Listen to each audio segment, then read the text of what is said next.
उधर मध्य प्रदेश में शहर शहर ड्रग्स तस्करी का खेल चल रहा है। कार्रवाई भी हो रही है, लेकिन सवाल इस बात को लेकर के खड़े हो रहे हैं कि आखिर नशे के कारोबार पर अंकुश क्यों नहीं लग पा रहा। ये नशे का काला कारोबार कैसे फल फूल रहा है। पिछले एक सप्ताह के अंदर ड्रग्स को लेकर के पुलिस की ओर से शहर में बड़ी कार्रवाई की गई है, अलग अलग शहरों में भी। और इसी बीच रतलाम में ड्रग्स फैक्ट्री का पर्दाफाश हुआ है। दिलावर पठान को लेकर स्थानीय लोगों ने जो खुलासा किया है वो चौंकाने वाला है। पिछले दिनों पुलिस ने मंदसौर से 20 करोड़ की ड्रग्स के साथ 2 तस्करों को गिरफ्तार किया था। मुंबई से एक तस्कर की गिरफ्तारी के बाद मंदसौर कनेक्शन सामने आया था और इसके बाद इस ऑपरेशन को अंजाम दिया गया। उसके बाद एक एक कर ड्रग्स को लेकर के बड़े खुलासे अब हो रहे हैं। ये रिपोर्ट देखिए।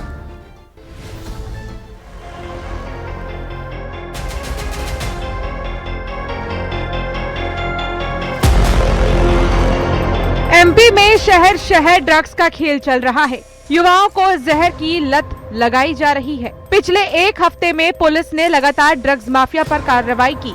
इंदौर, रतलाम, मंदसौर समेत राजधानी भोपाल में पुलिस ने कार्रवाई की और भारी मात्रा में ड्रग्स के साथ कई तस्करों को भी पकड़ा। रतलाम में एमडी ड्रग्स बनाने की फैक्ट्री का खुलासा हुआ। पुलिस ने 10 से ज्यादा आरोपियों को हिरासत में लिया, साथ ही 6 किलो एमडी ड्रग्स बरामद की। दिलावर पठान के मकान में ये फैक्ट्री चल रही थी। स्थानीय लोगों ने जो खुलासा किया वो चौंकाने वाला है। सुनिए आप भी ग्रामीण क्या कह रहे थे। उसपे 17, 18, 20 मुकदमे हैं, 302 मुकदमे चिकलाना के हैं, बड़े परिवार को यहाँ। उसके बाद कई लोगों की जमीनें हड़प रखी है। इसके बाद जमीन, इसकी पैतृक जमीन नहीं थी, आज इस पर 200 बीघा 100 बीघा जमीन है। 12 करोड़ की आज मच्छी भवन में वो बैंक लग रही है, वो ले लिया है। तो ये सारी संपत्ति अवैधी है। और इतना था कि यहाँ पे 15 अगस्त, 26 जनवरी कोई धार्मिक त्योहार निकलता था, इनके घर के सामने ढोल नहीं बजा सकता था। मैंने जब सरपंच बना उसके बाद मैंने कचरा गाड़ी का चालू करवाया।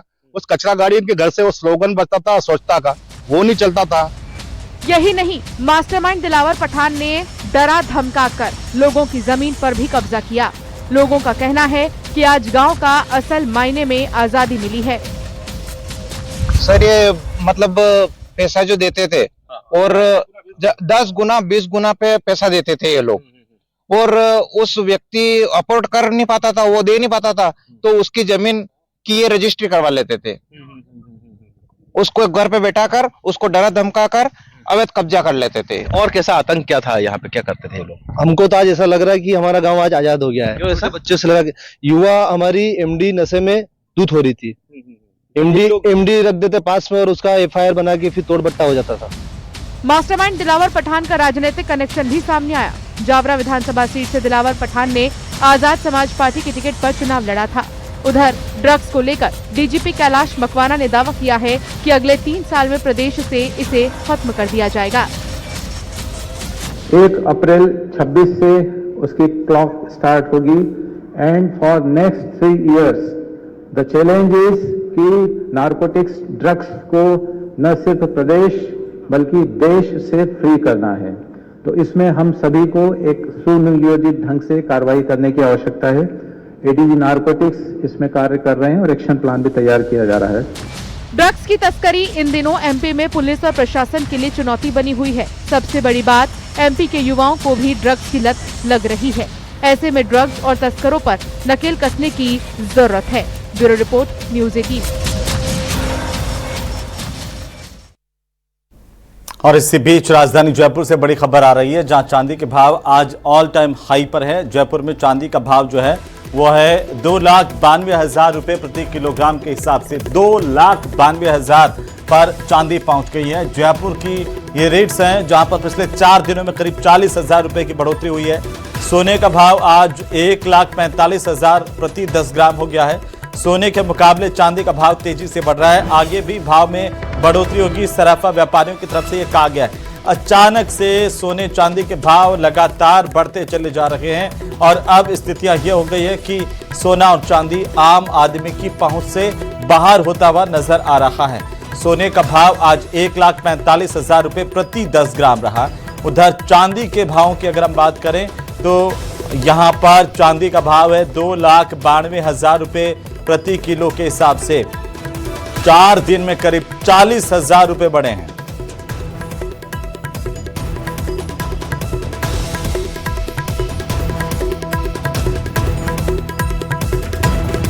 आसमान छू रहे हैं। चांदी के दाम आज जयपुर में 2,92,000 रुपए के जो है ऑल टाइम हाई पर पहुंच गया है चांदी का भाव। लेकिन आप फिर भी देख सकते हैं कि यहाँ जो है कस्टमर्स चांदी खरीद रहे हैं, चांदी के ऑर्नामेंट खरीद रहे हैं। जी मैम बताएं। जी सर बताएं, क्या इतनी महंगाई के बावजूद जो है चांदी खरीदनी पड़ रही है, क्या हुआ है? बिल्कुल सर, चांदी की एक्चुअली आज जो भाव करंट भाव है 2,92,000 बता रहे हैं, लेकिन चांदी खरीदना भी बहुत ज़रूरी है। अगर शादी, इतने हमारे घर में शादियां लगातार चल रही हैं तो हमें कुछ आइटम खरीदनी भी है।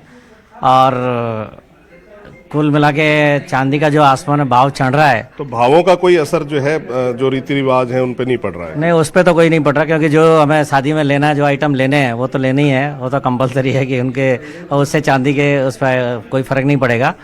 बट कुल मिला के जो है चांदी का भाव आसमान में छू रहा है, सोने का भाव भी आसमान, जो उससे आम जनता को भी थोड़ा प्रॉब्लम तो ज़रूर है, लेकिन शादियों की वजह से ये सब कुछ करना पड़ रहा है। हालांकि बजट सब गड़बड़ाया हुआ है, लेकिन फिर भी जो जरूरी है वो ऑर्नामेंट्स हमें लेने, जरूरी ऑर्नामेंट जो है वो यहाँ ग्राहक जो है वो लगातार खरीद रहे हैं। मेरे साथ जो है चांदी पे बात करने के लिए जो है सराफा कमेटी के उपाध्यक्ष हैं मनीष कुटेटा, उनसे बात करेंगे कि चांदी के भाव आखिर इतने ज़्यादा जो है लगातार चल रहे हैं और किस तरह से जो है ये भाव जो है कहाँ तक पहुँचेंगे। बताएं मनीष जी। देखिए, सोने चांदी में अच्छी तेज़ी बनी हुई है, और जो दुनिया में सिनेरियो चल रहा है और जो युद्ध का माहौल है और टेंशनें हर देश में होती जा रही है, सोने चांदी में मंदी नहीं है। कोई मंदी, जो भी डिप लगता है उस पर आप बाय कर सकते हैं। आने वाले 6 से 7 साल में चांदी 7 से 8 लाख रुपए किलो होने की पूरी उम्मीद है। तो ये अभी जो एकदम इतने तेज भाव बढ़ रहे हैं, तो इनका क्या कारण है? इतने तेज भाव बढ़ना जो है, कुछ लोग ये भी कह रहे हैं कि कुछ इसमें दिक्कतें भी हो सकती हैं।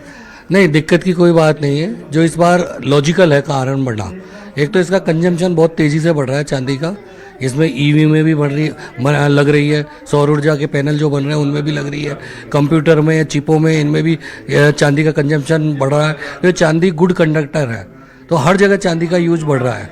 और चांदी की खदान स्पेशल कोई होती नहीं है, चांदी है बाय प्रोडक्ट। जिंक की, कॉपर की, गोल्ड की खदानों में बाय प्रोडक्ट के रूप में चांदी निकलती है, तो चांदी का निकलने की एक लिमिटेशन है और प्रोडक्शन बढ़ता जा रहा है, तो नेचुरल है। ग्राहक जो है, ग्राहक लगातार आ रहे हैं चांदी इस भाव पे भी खरीदने के लिए, उनके ऑर्नामेंट खरीदने के लिए। देखिए, अपने इंडिया के अंदर गोल्ड और सिल्वर ऐसी कमोडिटी है, इसका क्रेज कभी कम हो ही नहीं सकता लोगों में। अपने आप बिल्कुल भावनाओं से जुड़ी हुई चीज़ है गोल्ड और सिल्वर, कल्चर से जुड़ी हुई है, तो लोग वो खरीद रहे हैं। ठीक है, मीडियम क्लास और उससे नीचे क्लास के लिए इस वक्त गोल्ड खरीदना बहुत मुश्किल हो रहा है, और वो उनके आइटम का जो बजट है उसमें कम होती जा रही है क्वांटिटी, लेकिन लोगों में क्रेज अभी भी बरकरार है और कैसे भी मैनेज करके। क्या जो है ऑर्नामेंट क्या हल्के हो रहे हैं, कम वजन के बन रहे हैं, या किसी इस तरह का कोई बदलाव आया है पिछले टाइम में? जो पिछले 1 साल में जो चांदी का इतना भाव बढ़ा है, तो क्या उनके वजन में कोई कमी आई है? बिल्कुल, उसमें अभी क्या है, नई टेक्नोलॉजी, नई मशीनरी आ गई है, उससे कम बजट के, कम वजन के अंदर और फाइन क्वालिटी के आइटम्स बन रहे हैं, और इससे चांदी के कम वजन में और पहले से भी फाइन आइटम बहुत सारे बाजार में आ गए। ऐसे ही गोल्ड में गोल्ड ज्वेलरी आ गई है। तो ये थे मनीष कुटेटा जो बता रहे थे कि किस तरह से जो है चांदी के भाव बढ़ने के बावजूद जो है ग्राहक लगातार आ रहे हैं, और जो है चांदी अभी और नए आसमान भी छू सकती है, ऐसा उनका कहना है। कैमरामैन दिलीप चेची के साथ हितेंद्र शर्मा, न्यूज़ 18 राजस्थान। उधर ईरान में टेंशन बढ़ने की वजह से यूपी के गाजियाबाद का एक परिवार बेहद परेशान है। उसका इंजीनियर बेटा ईरान में फंसा हुआ है। परिजनों ने सरकार से बेटे की सुरक्षित वापसी को लेकर के अब गुहार लगाई है। ये रिपोर्ट देखिए।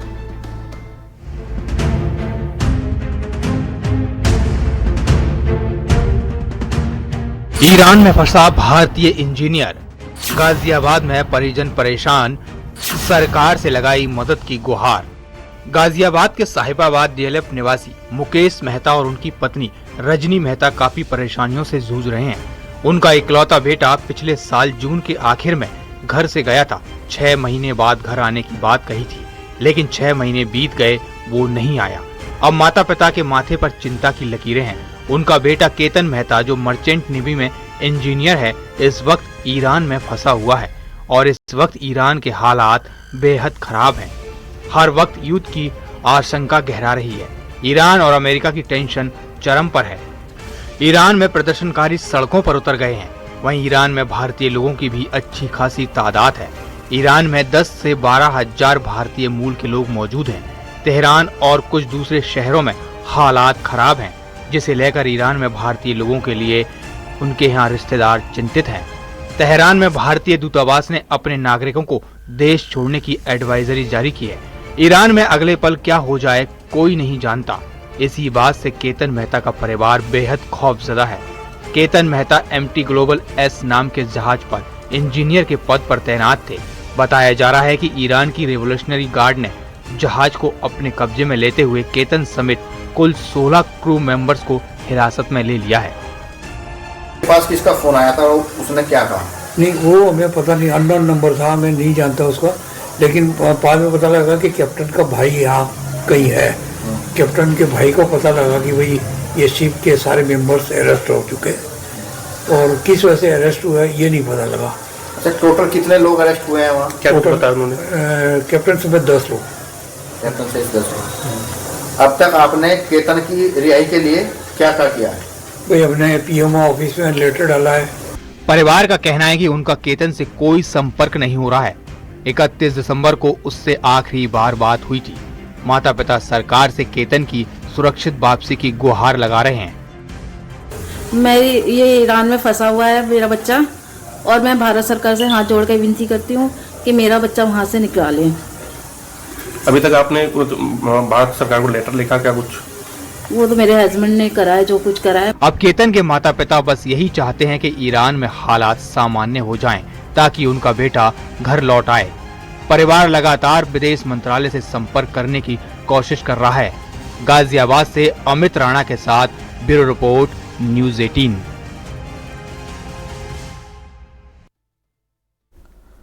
तो मिडिल ईस्ट एक बार फिर से बारूद के ढेर पर बैठा दिखाई दे रहा। ईरान और अमेरिका के बीच तनाव अब कूटनीतिक दायरे से निकलकर सीधे जंग की चेतावनी तक पहुंच चुका है। ईरान ने यह साफ कर दिया कि हमला हुआ तो जवाब निर्णायक होगा, जबकि अमेरिका ने भी पीछे हटने से इनकार करते हुए सभी विकल्प खुले रखने की बात कही है। और इसी बीच रूस की एंट्री ने हालात को और ज्यादा विस्फोटक बना दिया है। ये रिपोर्ट देखिए।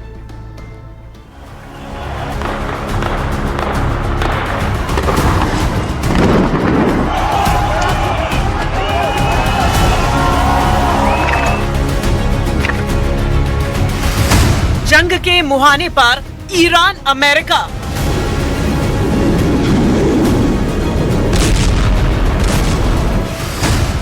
ईरान में बड़े ऑपरेशन की तैयारी में अमेरिका।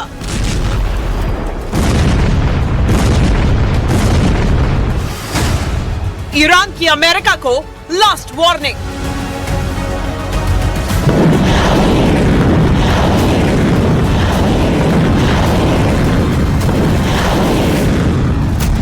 ईरान अमेरिका तनाव अब सिर्फ बयानबाजी नहीं रहा, बल्कि सीधे युद्ध की चेतावनी में तब्दील हो चुका है और मिडिल ईस्ट एक बार फिर जंग के मुहाने पर खड़ा दिखाई दे रहा है।